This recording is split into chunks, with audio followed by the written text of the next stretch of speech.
শেখ হাসিনা, যিনি দুনিয়ার সবচেয়ে স্থিতিশীল অনির্বাচনের রূপকার হিসেবে ইতিহাসে নাম লেখান, এখন নীরবে দিন কাটাচ্ছেন দিল্লির অভিজাত এলাকায়, ভারতীয় গোয়েন্দা পাহারায় ঘেরা এক নিরিবিলি ফ্ল্যাটে। যিনি একসময় ছিলেন দিল্লির সবচেয়ে নির্ভরযোগ্য বন্ধু, সেই শেখ হাসিনা এখন মোদি প্রশাসনের চোখে এক অস্বস্তিকর উপস্থিতি। যদিও তার অবস্থান নিয়ে প্রকাশ্যে কেউ কিছু বলছে না, তবে ভেতরে ভেতরে বোঝা যাচ্ছে দিল্লি না পারছে তাকে ত্যাগ করতে, না পারছে খোলা মনে আপন করে নিতে।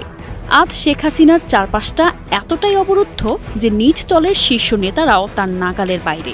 লন্ডন থেকে ছুটে এসে দিল্লির দরজায় ৩ সপ্তাহ ধরে ধাক্কা দিচ্ছেন হাসান মাহমুদ। তবু দেখা তো দূরের কথা, উত্তরও মেলেনি।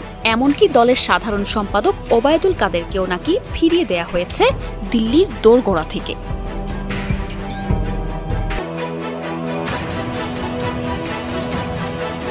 ভারত এখন কূটনৈতিক নীরবতার নাম দিয়ে এক কৌশলগত বাস্তবতার ফ্রেমে নিজেদের মানিয়ে নিচ্ছে। মুখে না বললেও ডক্টর মোহাম্মদ ইউনূসের নেতৃত্বে গঠিত নতুন অন্তর্বর্তী সরকারকে তারা নীরবে মেনে নিয়েছে। তবে সম্পর্ক এখনও সেই বরফের চাদরেই ঢাকা।